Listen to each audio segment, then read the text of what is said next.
brush and drawing these Roman capitals that I can feel it in my, let's say, blood or whatever. So let's go on. Yeah, only probably all of you have heard about Rudolf Koch.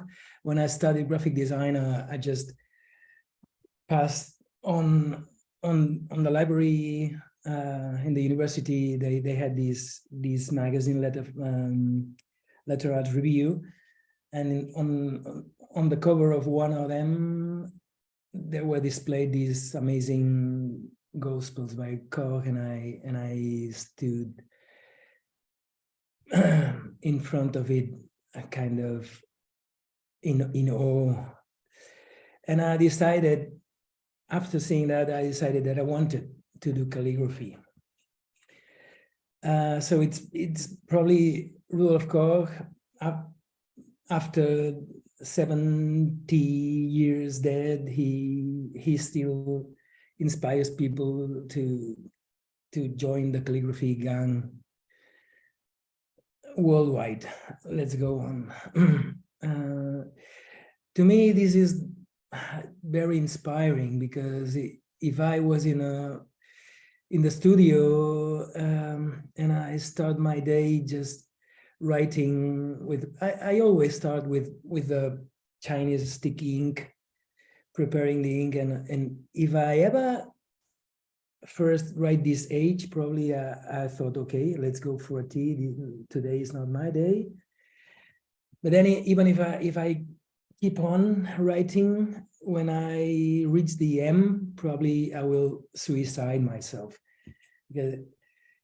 But it's not, well, this is a sentence by Matthew Carter that said it about typography, but I apply it to calligraphy as well, that calligraphy is not a group of beautiful letters, but it's a beautiful group of letters. And this is very meaningful to me. And the next inspiration that I got, it's Roman capitals. Roman capitals, luckily in Barcelona, we were a Roman settlement, and nearby there is another one, Tarragona. This is the most impressive stone that we have in Barcelona, and probably it was written in Barcelona. And I love, if we go a bit backwards, I love this tiny detail that it's at the end of it. It says Daniel inside an O. That probably the stone is from the 2nd century before after Christ, and probably in the Romanesque period or in the Middle Ages, some guy called Daniel just thought, okay, I can do letters like that. And it's really moving to me. I love these, look at these details, the F, like you can see in the E's and the T's on top, the movement of the brush, even when it's inscribed. And I love these, the next slide, it's about the height of the horizontal bar in the A, which once I was told by some people that my A's has the horizontal bar too high, and I just checked, and it's at the same height than this stone from Barcelona. So it was kind of, well, beautiful to see that. And let's go ahead. This is in Tarragona, another stone, really, really worn. And I love this M. In the next slide, you can see it quite beautifully. This M with a brush movement at the end of it. So it's, yeah, to me this is really kind of inspiring to see these Roman majuscules and Rudolf Koch. And once I did this, you can see on the wall, the next slide is the the replica of the Trajan column that I did kind of 15 years ago, maybe. And I like to take it for a walk every now and then. Yeah, this is you don't have many commissions but with Roman capitals, but this was a beautiful one by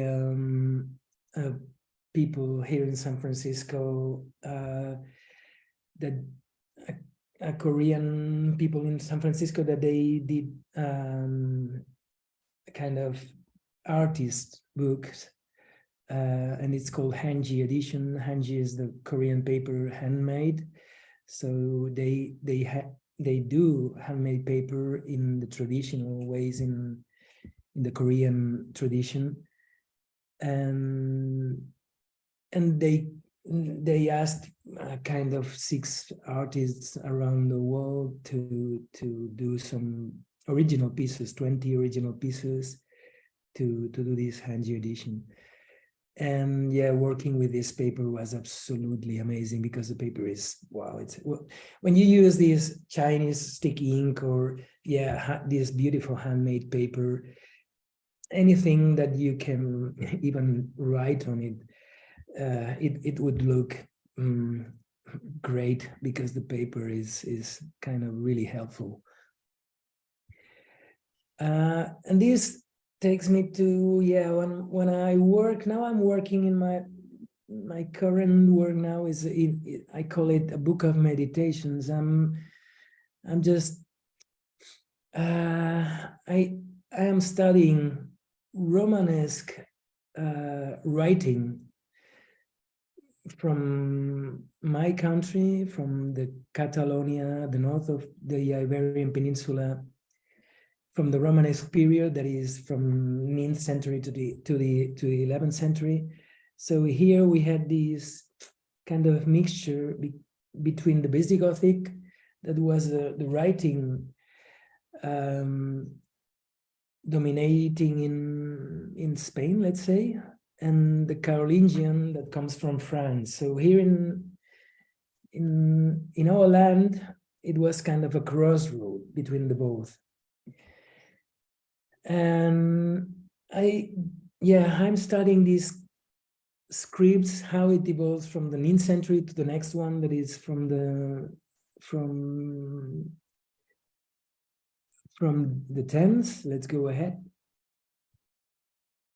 That is a Bible from the 10th century.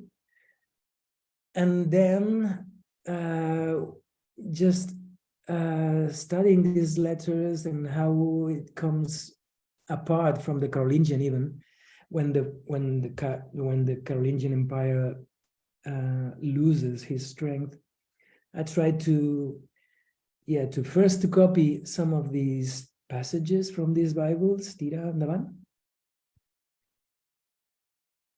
And this is 11th century or 10th century still in Girona, and we go ahead quite fast now. And there I go to the archives, I study the manuscripts, I take some notes, and then tira, and then I try to copy some of these passages, some of these pages, using traditional tools, not in a romantic way, let's say, as okay, I want to do something really medieval because I believe in the medieval ages. It's not about that.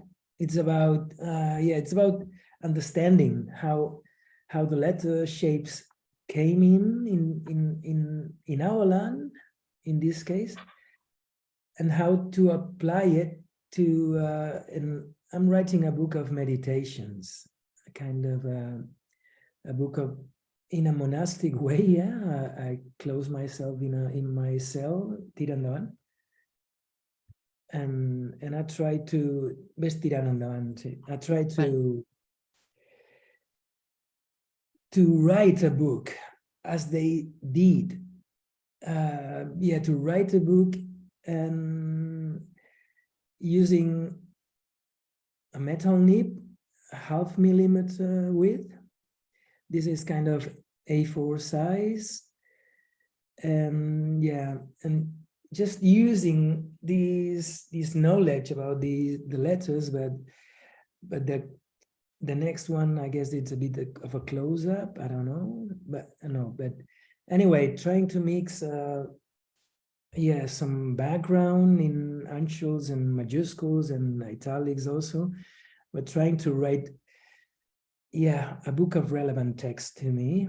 Yeah, and now I'm kind of 53, and I realize that my my time is gone, or it's going fast, and I want to write books, and yeah, and I don't want to do anything else now that close myself in my cell and write books.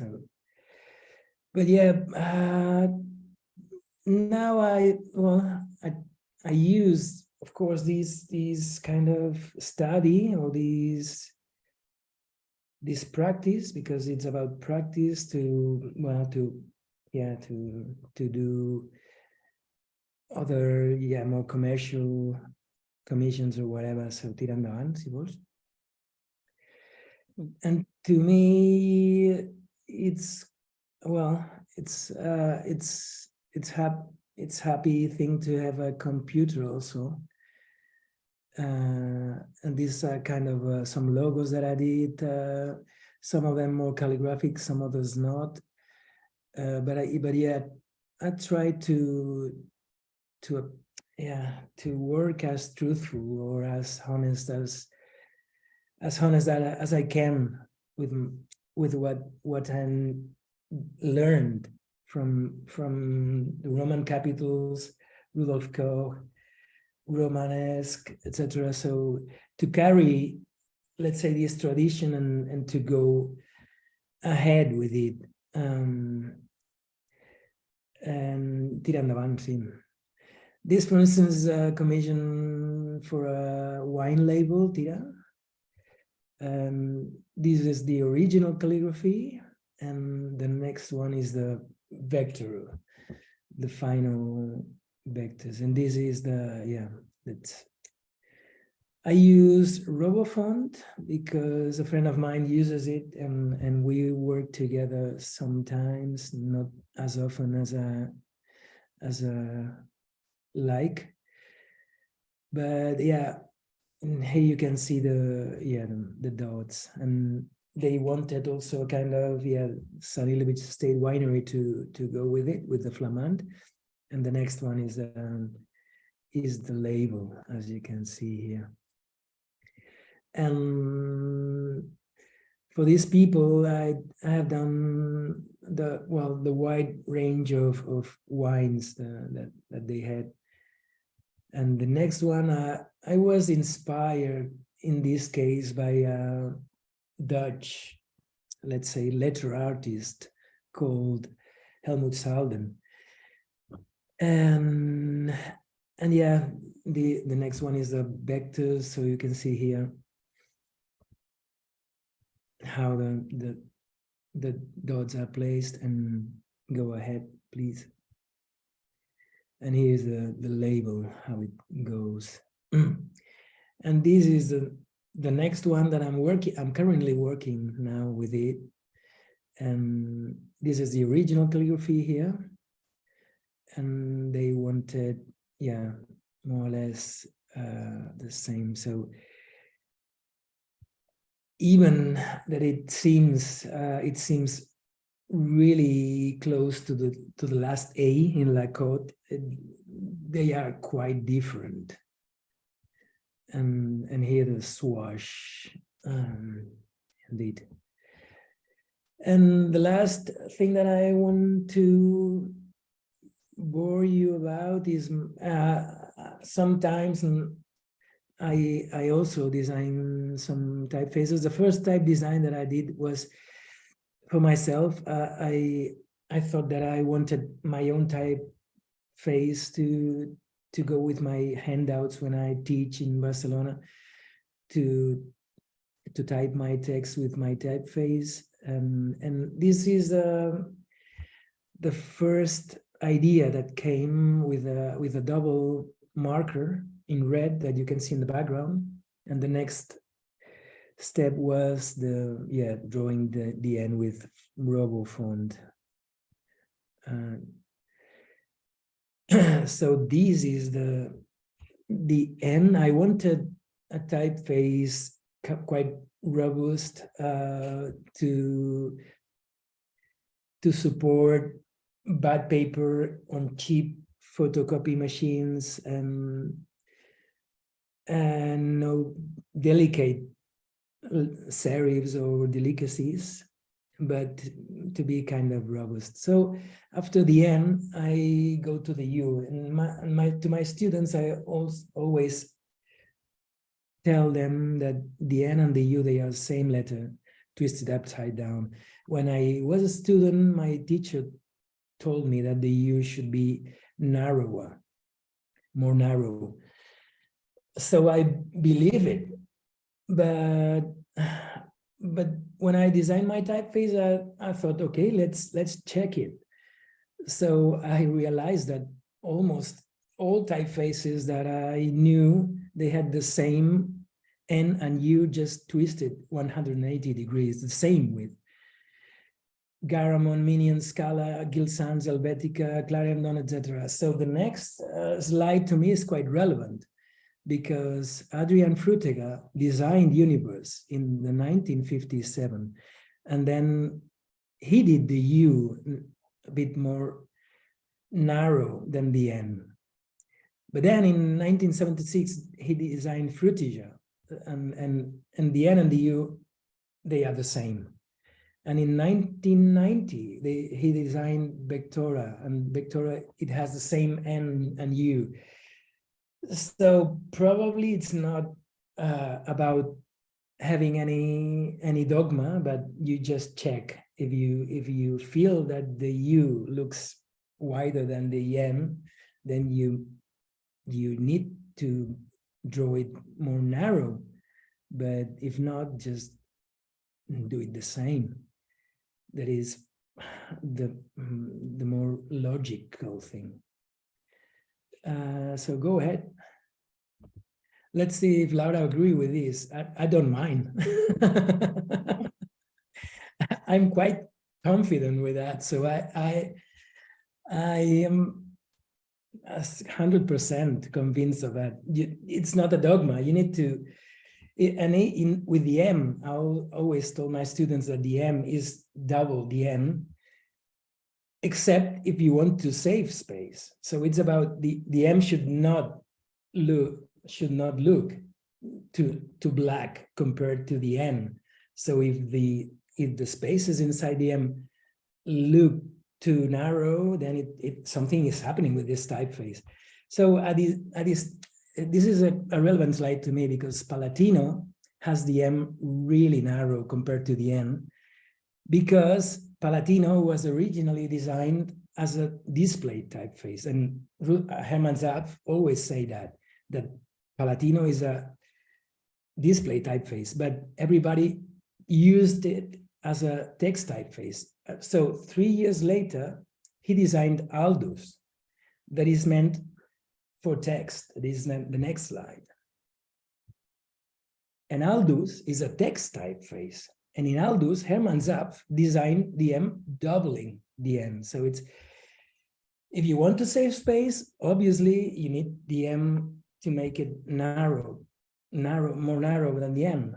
But if you want the typeface to be completely readable in small sizes, and you don't mind about, well, you want a book typeface for books, not for narrow columns, the most reasonable thing is to double the N, and also with the U. So in my typeface, of course, I did the M doubling the N. So it's not about any dogma. Do not follow any dogma. Just check your eye, trust your eye. And if you, I say it again, if the U needs to be narrow, go ahead. But if you do the same width and they look beautiful, why to do the U narrower? So trust your eye, and of course the eyes of your daughters, sisters, sons, mothers, fathers, and your friends, and just ask them about the M and the N, or well, these kind of things. But do not follow any dogma, and do not trust anybody about what they are telling you. So the best letter to draw, to write, is the S. I love S's. The first movie that I showed you was an S. I love doing Roman capitals, S's, and this is my S in my typeface. And this is the bold, and yeah, and some ligatures in at the end. And this is the Roman, the italic, and the bold. So that's my introduction, my work, what I do, calligraphy, and some letters. Okay, thank you, Uri. I will keep on going. So hello, everybody. Thank you a lot for coming. Thanks to Letter from Archive for inviting us to share this conversation. I mean, Uri and me, we work together a lot. And this is the first time we give a lecture together. So it's a pity that this that is online, I would say. But this is the only way that we can do it together for now, you know. I mean, so we are very happy. Thank you for your hearts and your clapping. I see all the symbols around. It's funny. Okay, so I mean, this is, don't be overwhelmed by this. I mean, with this image, I only want to show you that, I mean, I have been working on type for a lot of years. My first job was a graphic designer. I'm a graphic designer. I mean, I studied graphic design, and for graphic design, in the early 90s, I got in touch with a collective of type designers called Type Buttons. And this is how I started doing typefaces just by the pleasure of drawing letters as a hobby. But later in 2003, I went to The Hague. I studied type design in the Academy of Royal Arts, KBK. And after that, once I came back to Barcelona, I became a freelance. I started teaching. And nowadays, I occupy my time. All my time is devoted to type. I mean, type is my life, let's say. And I do it from different ways. So I work for clients, I work for my personal project, and I also work teaching. And lately, I started also to show my work in exhibitions, being a sort of curator of my own work, what is really, really challenging. And I really like it. So I have had 3 exhibitions so far. And yeah, so I mean, type is a lot, and I'm really involved in different ways of doing type. So as I said, I started with Type Buttons. Type Buttons, we started doing typefaces in 1991, and I joined them in 1982. And by then we were 4 people. Nowadays we are only 2, José Manuel Uroš and me.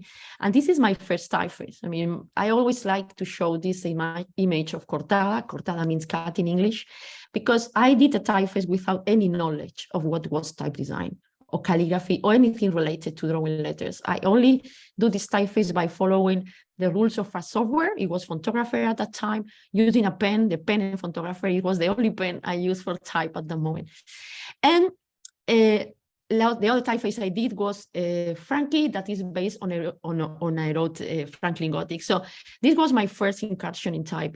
And what I want to say by showing this is that I work in a very intuitive way from the beginning, like following those things we were of my interest. When I start, my first contact with calligraphy was when I was a student at Type Media. This is in 2003, so it's already 19 years ago, what is a lot.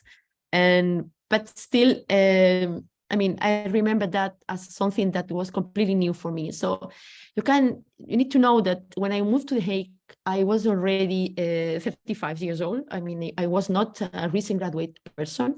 So I already worked in type a lot and in graphic design. I had my own company at the time. But I really had the feeling that my type the design knowledge was zero.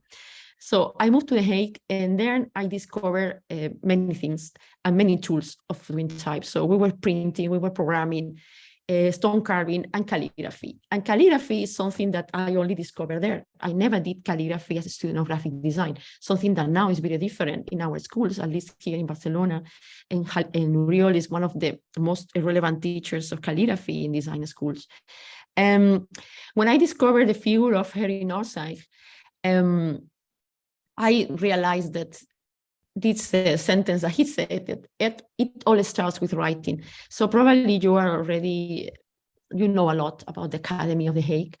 And but the more I read about Harry Northside, more things I discover about his personality and mostly about his work. For me, these sentences, saying that to be able to analyze writing, I need to write. And to be able to write, I need the analysis. This circle game is not played in the study, but right in the workshop. So it is learning by doing that is absolutely, well, it is. I mean, you cannot practice calligraphy without writing, without being in the workshop. So we will talk a bit later about these things, but Oriol cannot not write one single day, I mean, the same way I'm trying to draw at least a little bit every day, though sometimes I'm not getting there. But one of the most important things that I learned from The Hague was this idea of how the tool determines the shape of letters. And you are already very much familiarized on the concept of translation and expansion, depending on the brownie pen, on the pointed pen. And from all these, I had to design a typeface as a project in Typomedia.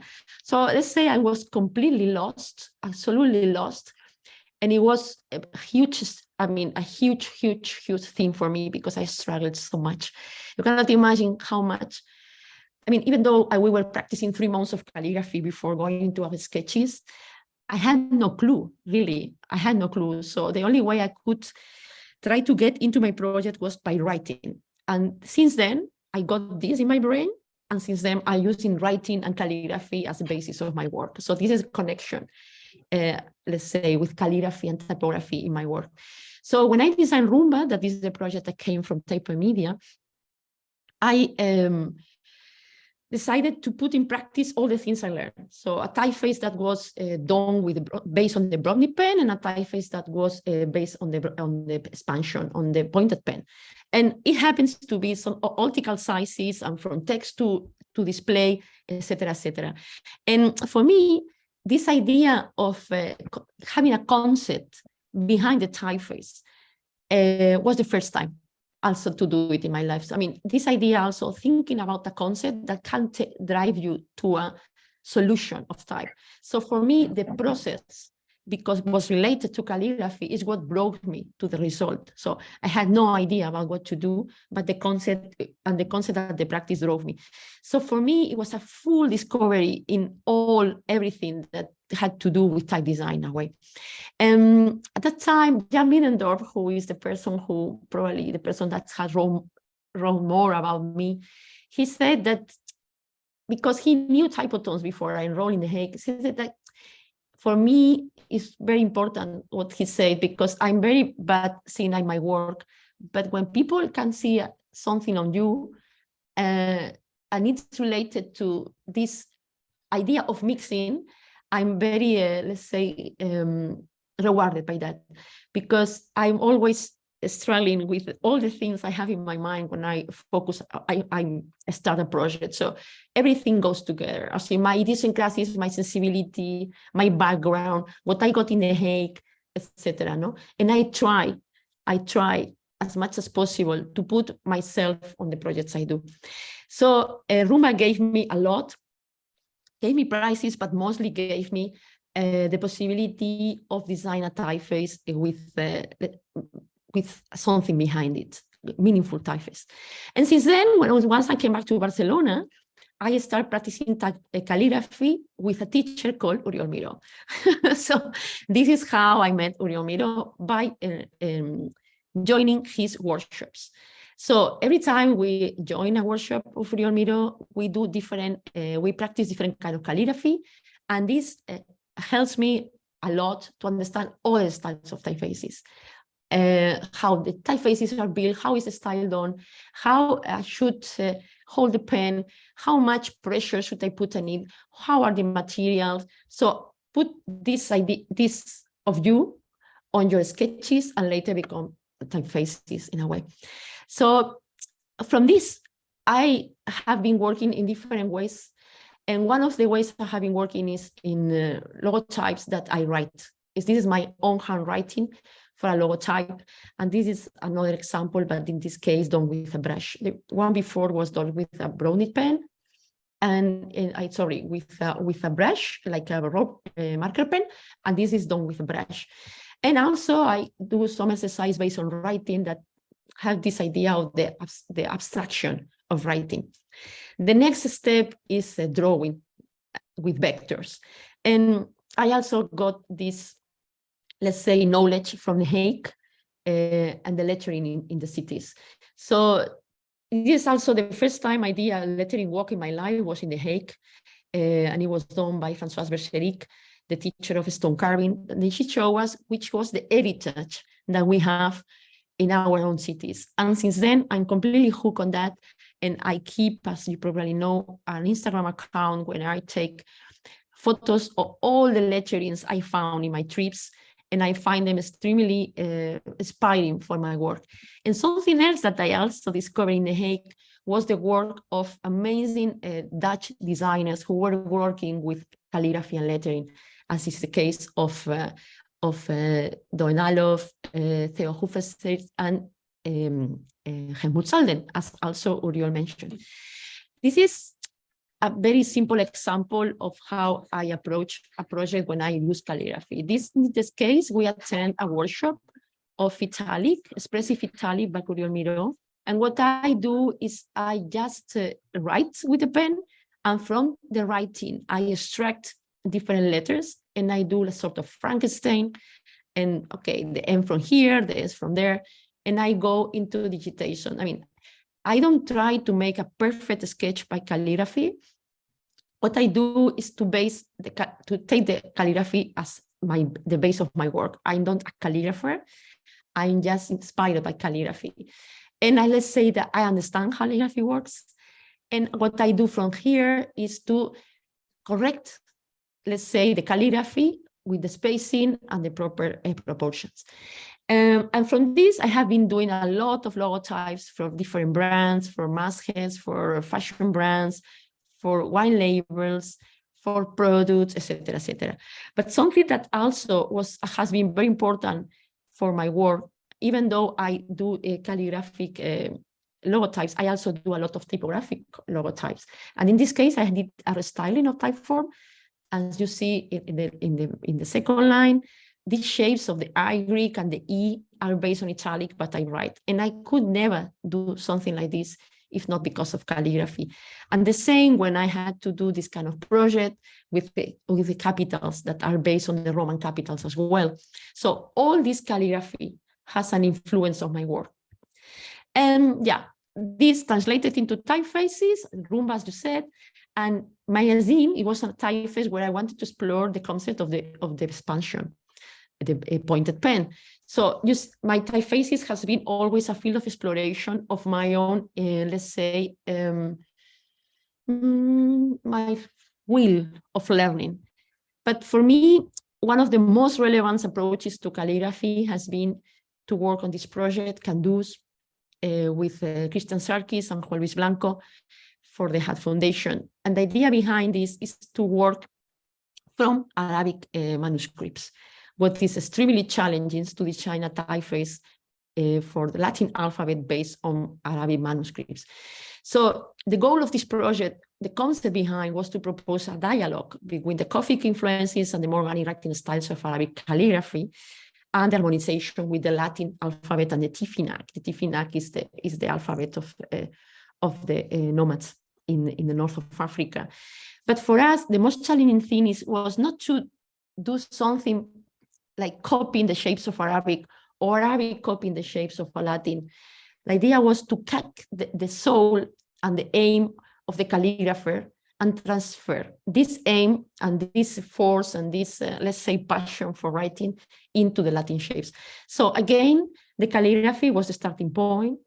And here the image you see on the left is a resume of all the manuscripts we got to see from Al-Kandusi, the calligrapher. Our work is based on the work of Al-Kandusi.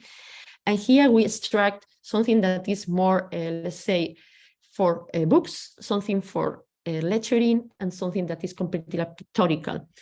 And by visiting the manuscripts in Rabat, we could manage to start the project, but also with a huge influence of lettering. So as you see, I mean, always I'm crossing paths all the time, calligraphy, lettering, and drawing letter. So the starting point was Arabic calligraphy, and I was trained by Christian Sarkis into how Arabic calligraphy works. So what my challenge was to write Latin with the Arabic tool, with the 60 degrees that is how calligraphy is written in Arabic. And also together with Juan Luis Blanco, that he was in charge of designing Tifinac, exploring this new concept in calligraphy for me, that is rotation, because Arabic alphabets also include rotation in the construction. So it was extremely challenging, as I said, but still based on calligraphy, because the idea behind is how to, out from a, let's say, normal alphabet based on brownish pen, on a translation, how to turn the tool. And here you see an evolution of different letters, no? Yeah, so the mix of both things, the Arabic and Latin, is what makes this typeface unique, because it's taking the threads from the two different cultures, the two different scripts, but putting into one only, you know? And sorry.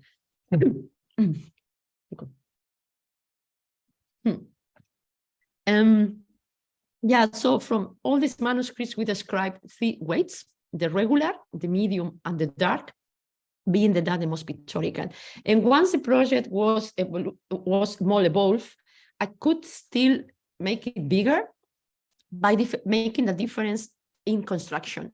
And this is extremely based on the Arabic calligraphy, and how to extract these features from the Arabic calligraphy and put them into the Latin alphabets and Latin calligraphy was the challenge. So for me, these concepts that are extracted from Arabic calligraphy, that is a solid construction, more Kufic, and more fluid, more ornamental, that's something that was said by Christian Sarkis and Lara Captan as the first moment. I translated into my own knowledge of calligraphy and type. So again, how to do a solid construction in a Latin alphabet. But this was based on this idea that when we are drawing letters based on didonas, on bodonis, we are not really doing calligraphy, we are drawing. So it's more based on drawing than in calligraphy. And for the fluid construction, what I did was to look at the italic, but in a right version. So just by comparing very fast, my approach was extremely pictorial, and the idea behind that was to be very pictorial and expressive and try to get the soul of Al-Kandusi. And this project is a project that is my most recent one, that is much based on the study of calligraphic capitals, but also on the stencil type design. So this is a project that started for the Hosmer-Milken Center for Typography in 2021, so last year, and I have just published it. And it comes from a grant, and my idea behind the research was how to put these ideas together, that the Latin alphabet letters are built as a system composed by parts and strokes. And this is something that comes from calligraphy, and later can be translated also into typefaces, but using the stencil system, because it makes it more systematic in a way. So from the sketches of calligraphic sketches of Oriol, here is when we are connected by a project. I extracted these elements, and by exploring his models, I use his models as base of my work for the proportions and everything. So with Uri, I have been working on this project as a consultant. He was helping me a lot at the beginning with all the things related to proportions and definitions of elements.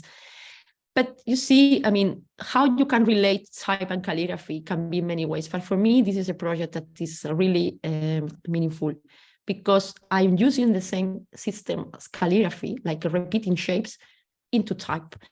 And then the proportions, because this project is mostly based on research. I didn't want to develop many weights. I only did 2 weights, that is regular and bold. And also I wanted to make a, let's say, a high point on which are the threads that are shared between calligraphy and type by changing the proportions, how a calligraphic sketch can become a typeface, no?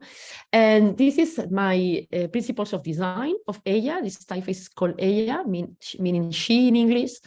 And I try to put many things on one typeface. I always try to put these things. I put a lot of stuff on typefaces, and later I try to make it simple. But the idea of the degrees, following the construction of writing, and also the triangular shapes as if were carved, they are mixing a lot of things. And when I translate into dark, into the bold version, I don't try to make big serifs or something. I try to make it more as an experimental, from experimental size. So this is a result. And this is a project that was done only in 6 weeks. And then in a moment, I arrived to this conclusion of what to do with this typeface, because this, what I showed you so far, is the Roman. But then I discovered, thanks to Oriol and Laura Meseguer, another colleague who is a calligrapher, that the different calligraphic styles are not, let's say, one followed by the other, but they are overlapping to each other. So I took this as a concept as well. The idea that I could have in the same typeface family different styles of capitals with the same lowercase. And this is what I did. So here you have an example by Laura Meseguer, how different styles of capitals were could also used in different manuscripts. On the right, you see different ways of writing the letter Q, and this gave me, let's say, the security that what I was doing had a, let's say, theoretical base, even though I was doing my own thing. And again, the Trajan column, very much inspired. And from the Romans, I took this, and also the humanist capitals from San Vito from the 15th century. That is an evolution of the Roman capitals. These are the models of Oriol. So Oriol was very kind to give me his models. And I have this idea of, I don't want to invent anything. I just want to be based on that, because my invention, let's say my apportation, is the vision of the translation, calligraphy into typography. And yeah, so from that, I defined 3 sets of capitals. These are the Romans.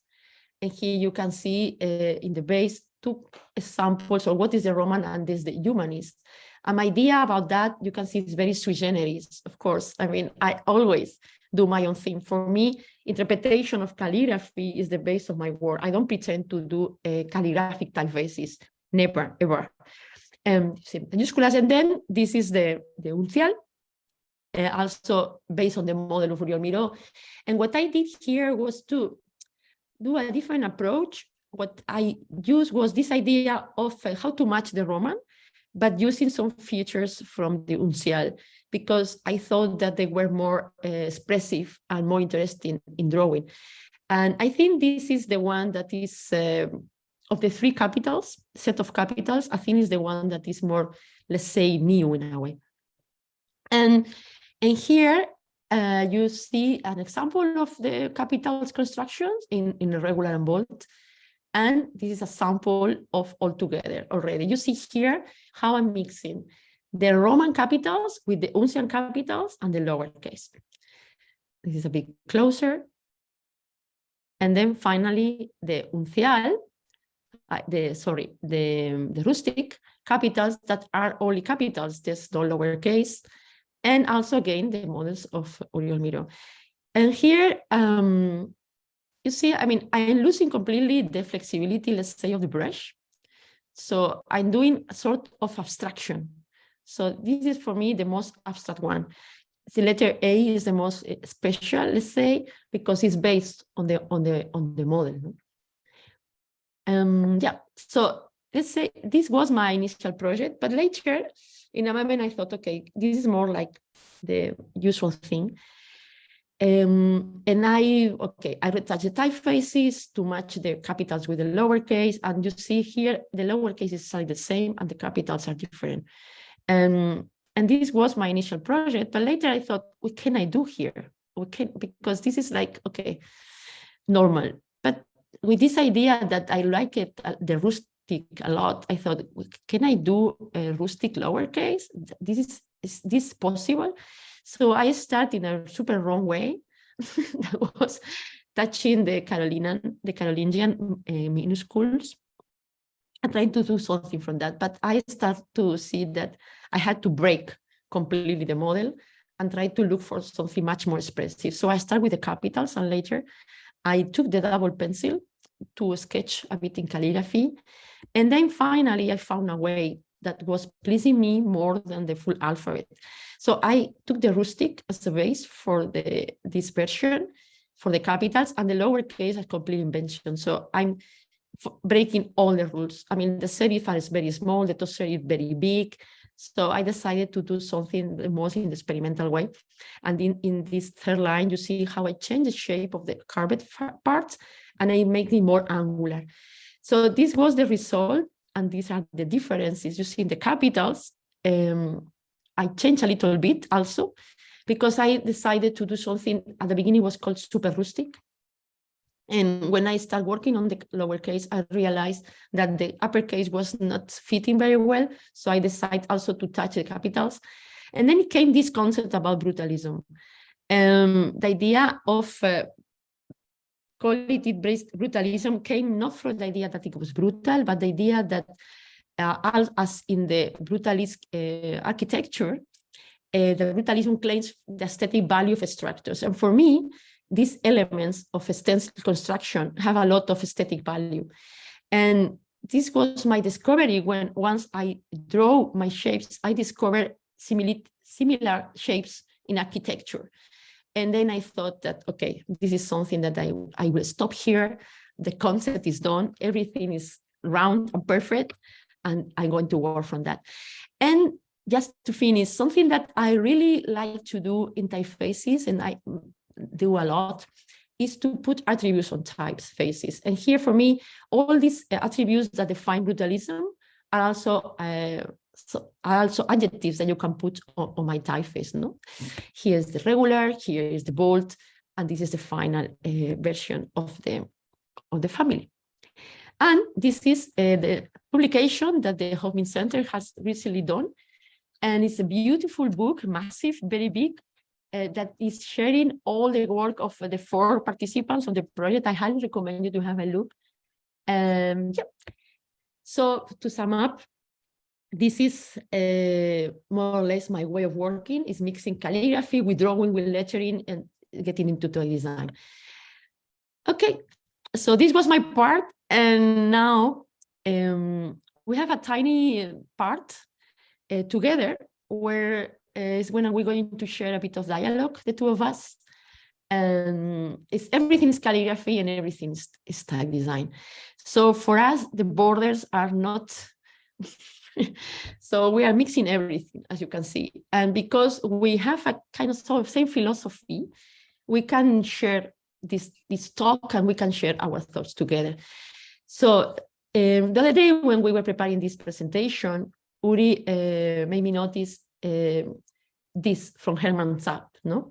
That he was also doing typefaces based on his own calligraphy. So first he did Palatino and later he did Optima. This is a screenshot of one video that you can find in LinkedIn in Learning with is this channel of, we found it by chance the other day. But I don't know if you want to say something about this. No.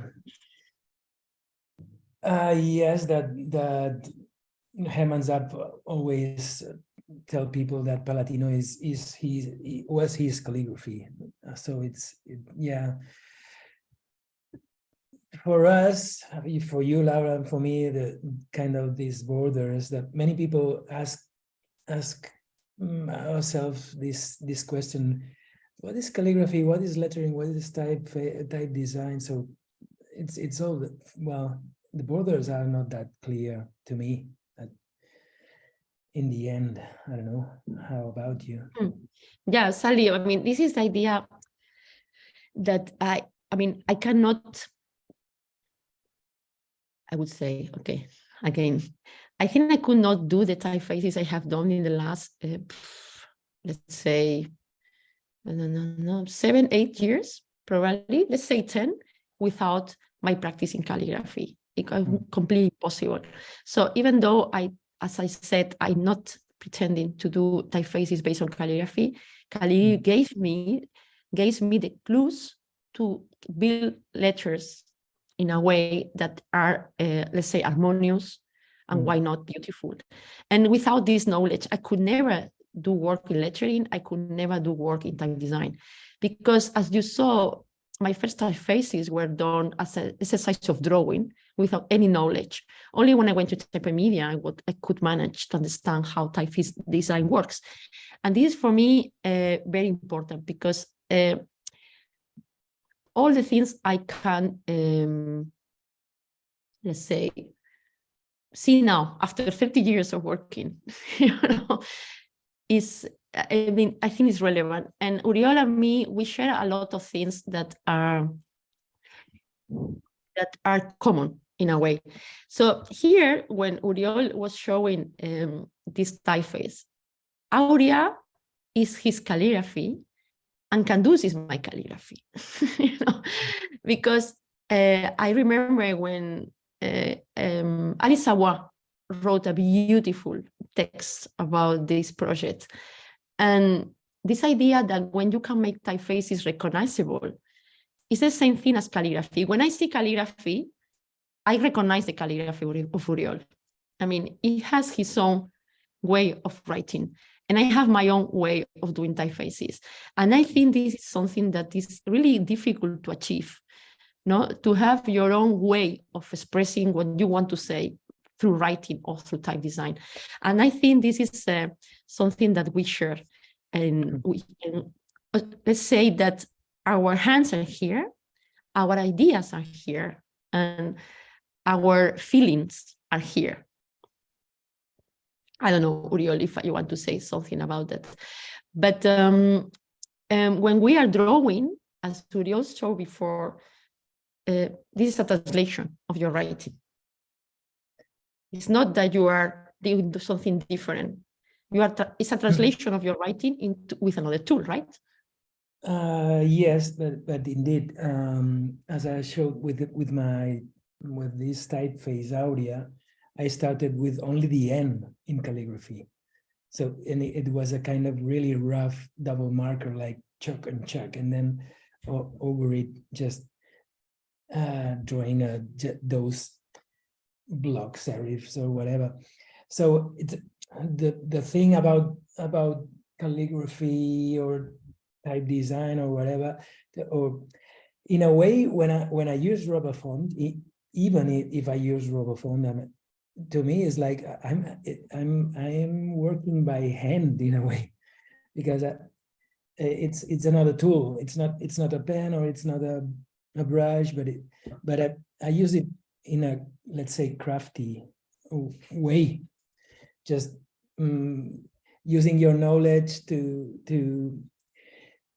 the proportions and the spaces and the details are most of the times irrelevant if you focus on the proportion, spaces, structure, then you can add or take off any other thing. So this is a pure translation of calligraphy. So the sketch was really close to this one, this Flamand. The sketch was really close to it, but probably these fonts that you design, Laura, you are inspired in calligraphy, or the typeface that I did, I am inspired in calligraphy, but I don't, in a typeface, I don't feel like, okay, I will try to imitate or replicate calligraphy, because it's not about these kind of handwritten typefaces or whatever. It's a bit more deep inside. Yeah, actually, this image you see here, I mean, this is translation of a project I didn't show you, but you can see it on my website. And the idea is that how type has to represent calligraphy, but everything has its own part, no? For me, calligraphy is about connection. I mean, but you have to connect the letters, and how to translate this into type is something that I didn't discover, but everybody does it in a different way. So for me, I mean, I'm extremely respectful with calligraphy. I have been reading the chat a little bit. So there's a lot of things going on in the chat. I think it will be great, Grendel, if you can translate later for us, and there are questions about this. But the idea is that when some people are saying here that you prefer the rustica, for instance, in Ella, no? I mean, you have to see how I did that. It was really like, okay, I take the concept as my path, and I look at the models of Oriol, and I say, what can I take from the Roman and put it in the rustic, and what can I take from the calligraphy of Oriol to put it in this typeface, no? And everything goes together in a moment, you know? When you have the practice, because I also wrote rustica once in my life, or twice in my life. Probably Uri has done it tons of times. But when you have the knowledge of how writing works, I mean, translating this into type design is wonderful. I think it's fantastic. For me, it's magic. And one of the most difficult parts when we are teaching our students to translate is the shapes. How to translate something that is written into Beziers is extremely hard, and they struggle a lot. And my theory, is my opinion, is that they have not written enough, you know, because once you get the tool and you learn how to write, later you know how to transfer this into letter shapes. I don't know, Uri, if you agree on that. I mean, the more you write the same word, the more you get to know how you have to translate this, because you see once and again and again and again that the way you write is different. So you have to put this flexibility of the strokes into the letter shapes. I mean, it's impossible to make something rigid. I mean, even though in Ella you see super rigid shapes, this is not on purpose, because it's a constructed typeface based on a stencil system. So what I'm doing in Ella is putting the calligraphy shapes into the stencil system, and it's like a boom all together. I mean, when we talk about inspiration, we talk a lot about people, no? But Uri was making me notice the other day that these two typefaces, when I asked him, are you inspired by type design? He said, I'm very inspired by Stempel Garamond and by sound. You know, this was his answer, and you can see why, no? I mean, when you see his typeface, it's clear. I love Franklin Gothic also, but yeah, but Stempel Garamond, Stempel Garamond to me is a kind of, yeah, a milestone, a highlight. I love it. Yeah. And when I see about my inspirations, I mean, I'm super happy that now Oriol is putting his Helmut Salden approach on his wine labels, because when I discovered Helmut Salden, I was like, come on, this, it was, of course, in The Hague, and I was like so amazed by that.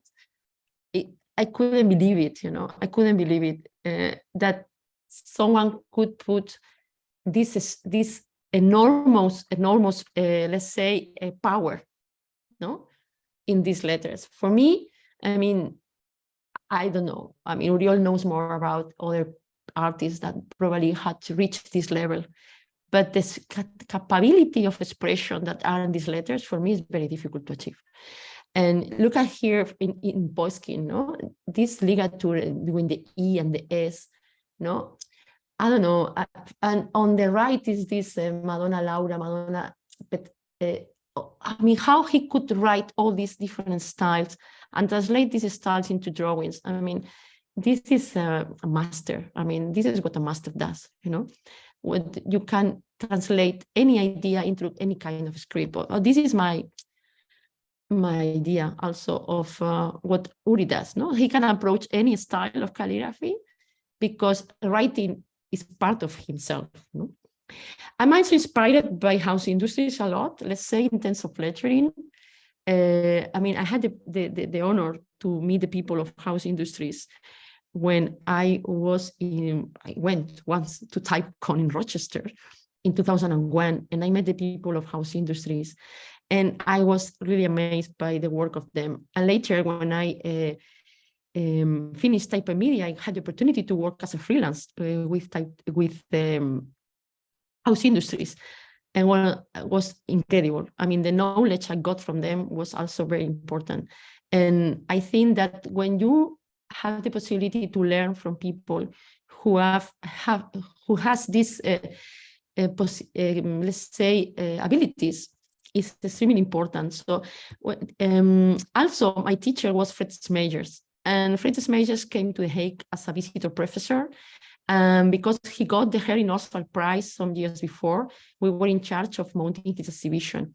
And this is when I discovered the stencil system for type design from his work. And now, after so many years, I can also see the huge influence that his work has in my own projects. But I think that with Oriol the other day, we were making a reflection that I will read it because I took the notes and it's easier, and then I will ask Uri to continue. When we ask ourselves what's next, no? We could say design another typeface, writing more, creating introductions, or how do we work together? No, we could say that our experience comes from our heritage. And we are not, let's say, we are not keeping the tradition, we are creating new traditions because our crafts are grounded in us. I mean, it's part of our lives. We can't spend a single day writing, and I mean, for me, it's different because I'm not a calligrapher. I understand this feeling perfectly. But when I'm not able to draw for more than 3 days in a row, I really deeply miss it. And we share these things constantly, no? And also both of us are educators, and we try to transmit all these things to our students. And I don't know, we think that we have a sort of mission that is creating value and talking about type as something that people, and calligraphy is something that people need to be aware. I don't know, Eri, what else you will say about this?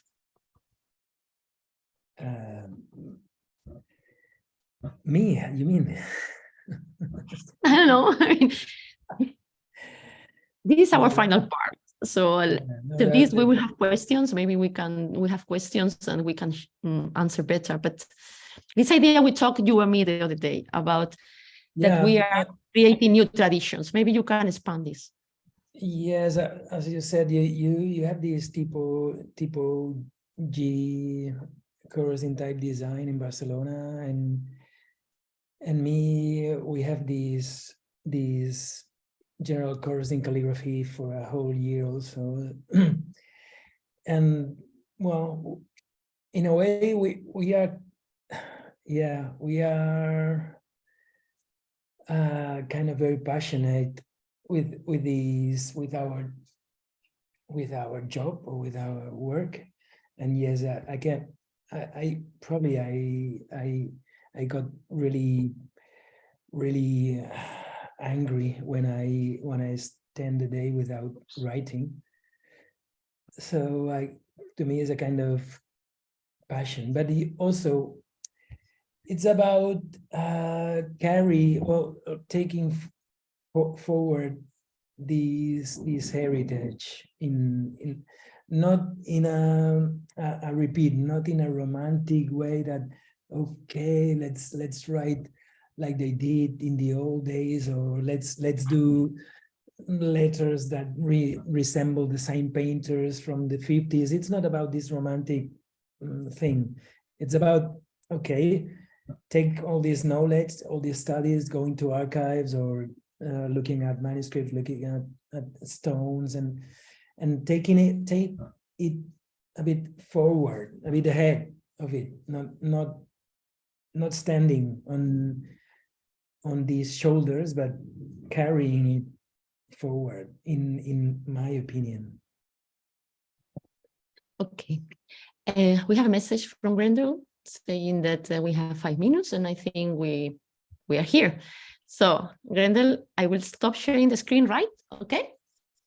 Yeah, and now we can read a few questions. We have 5 questions at this moment, and let me read them, and then I'm going to type the answers in, and you can decide which one of you gets to respond to the questions. And please, we may be able to squeak another one in there, so drop it in if you have it, folks. Mariva asks, what software tools do you use? And what is the name of the font designer? I believe she means the font design program. Do you use Adobe Illustrator?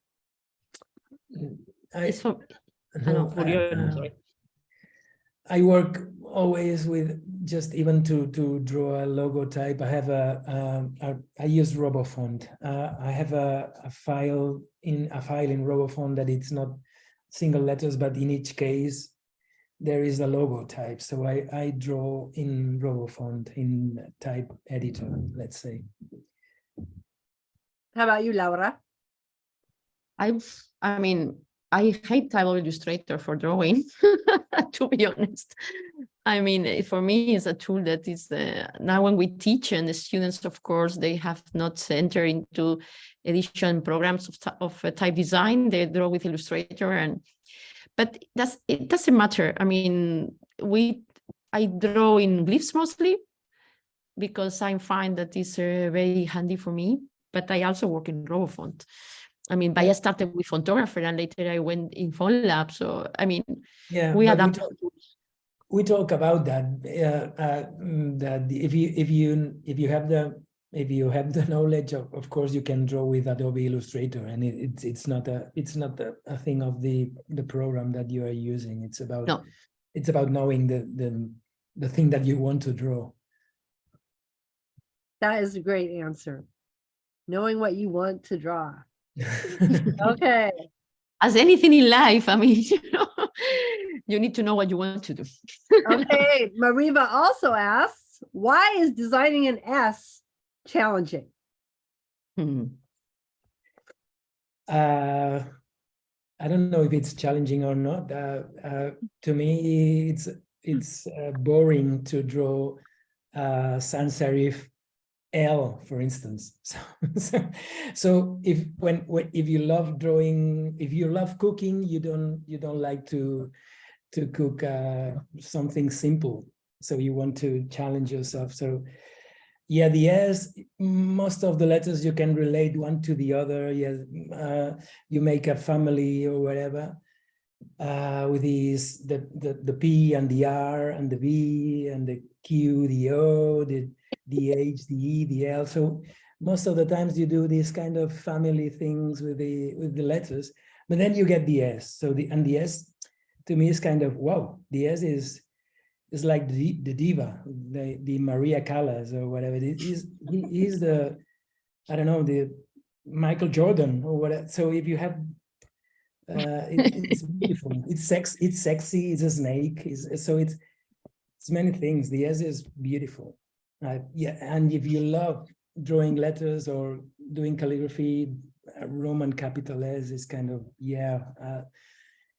When I'm writing, every time that I just figure that it's coming an S, 5 letters, next 5 letters I have an S, and then I got like, oh, I'm dating my girlfriend. So it's kind of, it's amazing. Yeah. Oh my God. Okay. Let me write that. For Laura. For students, I mean, S is a nightmare. I mean, they hate it. They they put it like the last one, you know, together with the set. and they don't want to face it. I don't know, for me, this is, I understand what Uri says because he feels it as the writing, no? But for me, the most funny letter is the G. I mean, for drawing in the lowercase G, I love it. I mean, yeah, the two stories G, yeah. I always like to play with the ear, okay, like put it up or I put it down or I put it straight, you know, and I have lots of fun. I mean, the letter that, for instance, the letter I don't like to draw is the E. I only like, oh, you know, I have to draw the E. You know? The lowercase, I'm sorry, Laura, yeah, the lowercase? Yeah, the lowercase E, you know, but it's a stupid thing, it's a silly thing, you know. I mean, but because in a moment, all these letters, you are so familiar with them and you know you have to draw them all, but I like these letters that are very expressive, and S, of course, is one, but for me, the G is the top. The lowercase G is the top in terms of expression, how much you can, you know, especially with the two stories G, how much you can match the style of the typeface, the weight, the balance, etc., etc. So yeah, more questions. Awesome. Next question we have, let's see. Giacomo asks, what are the basic tools for a beginner in calligraphy? Thank you very much. Basic tools for beginner in calligraphy. Okay, so the basic tools would be these ones: Chinese stick ink and a Chinese stone to grind it and do the ink. This is the best ink that you can use, Chinese stick ink, and metal nibs. Yeah, they are quite simple. Metal nibs and yeah, good paper. I use this Brause brand. Brause is a German brand. The most commons, they are Speedball and Brause. And Speedball, they are more flexible, and this Brause, they are kind of more stiff, but the Brause in small sizes, 0.5 millimeter, I feel that they are more precise. Probably in big sizes, Speedballs, they allow you more flexibility. And okay. That's a great suggestion. Oh yeah, and then a nib holder, of course. You can't just of course, nib holder, teeth or something. Okay. Let's see. All right, we answered that one. And Adam says, do you feel as though you can work through mental blocks by finding inspirations on your trips? Mental blocks? Yeah, like, you know, when you sit down in front of the blank screen or the blank page and nothing coming. Okay, yeah. Do you feel as you can work through mental blocks by finding inspiration on your trips? Me? Is this a question for me? I don't know. I think inspiration, yeah, of course, but I think mental blocks, that's an interesting question, because mental blocks, something that I think it's very common when you start working.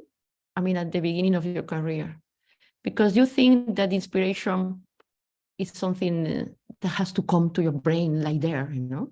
But I think the only way to unblock is to write and to draw, and that's it, to sketch. It's working. I mean, mental blocks is something that as a graphic designer, I could understand better, because you have to think about a concept for a logotype or the brand, and nothing comes to your mind. But it's, I mean, in drawing and writing, I think it's you draw and you write, and the process drives you to a solution. I mean, you never have the solution in your brain when you start drawing and writing. I mean, it comes from writing and drawing. This is what I will say. But of course, I mean, my trips and my collection of found letters allows me to browse different styles, and I find very inspiring, you know. But it's not I do it for because I like it. I also do it because I'm really supporting this idea that this heritage and this patrimony and this identity, and that we should preserve our lettering patrimony. I mean, I don't understand when someone throws away a sign and put it in rubbish. It hurts me enormously, it breaks my heart, honestly. And I just do it for keeping it and for paying heritage to something that belongs to our culture and to our identity, and also belongs to people who were doing this. And you think that you can throw this in rubbish, and this is so unfair. And this is mostly what is behind my approach in to take photos of this. But of course, it's inspirational, and also inspirational for other people. That is also part of my my goal, that people enjoy looking at letters through my photos, you know, because sometimes, I don't know, I also do the same when I see letters from Hawaii. I have never been in Hawaii. I would love to. But then it's, look at the letters in Hawaii. They're so beautiful, no? And now it happens that friends of mine, when they travel around, they send me pictures of letters because they see things and they think of me. And then I'm like, oh my God, this is fantastic, no? So I get still very emotional about any piece of lettering that be written or painted anywhere in the world, you know? So yeah, the answer is yes, but in a very broad way, you know. What else? Awesome. Okay, next up, let's see. We answered Giacomo's question. Guillermo asks, I'm starting teaching lettering and type this year, but as part of an illustration degree. How would you approach type as part of a tool set for future illustrators? I think that one Oriol can maybe answer better, but I think that if you match the style of drawing with the style of lettering, writing, it's an interesting thing. Normally you can do it with brush. Imagine that you are drawing with a brush, the line of your illustrations, but you do, brush script, you know, in a way. I think matching the style of illustration with the style of lettering could be interesting. No? There are many comic fonts, let's say, no. And I think it's that if you can match the style of writing with the style of illustration, it could be fantastic. Okay, Larry, any thoughts? I don't know. How would you approach type as a part of a tool set for future illustrator? I would go to the psychedelia. Wes Wilson and Rick Griffin and all these people. All right. And you see, they were matching the illustration with the shape of letters. I mean, everything becomes something together, no? Oriol said to go to the psychedelic arts, right? The psychedelia of the 60s and 70s. Wes Wilson, Bonnie McLean, you know, that whole Rick set. Griffin. Yeah. Okay. Okay. Yeah, Art Nouveau, of course. Art Nouveau, yeah. Yeah, the psychedelia artists, they inspire themselves in the Art Nouveau a lot. Awesome. Okay, we got time for just a couple more questions. Tobias Castro asks, how do you manage to keep the original sketch spirit during the vectorization process? That's a good one. How do you keep the writing alive, I'm going to say, the calligraphy alive or the lettering alive when you translate it to the computer? You need to think in a different way. So calligraphy, you will lose some of the freedom or some of the this roughness. But it's about it's about placing the dots in the right place, I suppose. Which Laura and me, we were discussing this before this lecture. Laura was saying, you do not place the dots in the right place. Yeah, but I mean, this is something like when you are working as a graphic designer with grids, for instance, when you are doing editorial design. I mean, first you can do is to just to put blocks of text, the headlines, the subtitle, the blocks of text, you know. And once you have the feeling of the page that you want to get, then you do the grid and the styles, you know. But this is something similar. I mean, you can draw with your Beziers in a way that you match the shape, and later putting the points in a place where you avoid to have blobs in your curves and all these things, you know. But it's true, I mean, we agree with Uri that the minimum number of points is better because then the curves are more dynamic, you know. What you have to avoid is the blobs, basically, you know, the blob, like, you know, you have to make curves that feel natural, you know. I think it's the most difficult part, that's true. I mean, it's the most difficult part. But if you have a very good drawing as in your background, that's also something interesting because, I mean, we are more experienced, and then sometimes we have a loose sketch and we go into digitation right away. But if you are not so experienced, what I would recommend is to have a really good drawing. I mean, work more by hand. And when you have a drawing that you really like, you use this as in your background, and you try to copy this. And then it will be more easier for you, let's say. Okay, you guys, last question, super fast.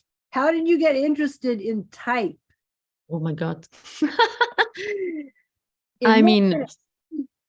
I don't know. When I was a kid, my father and my grandfather, they were letterpress printers.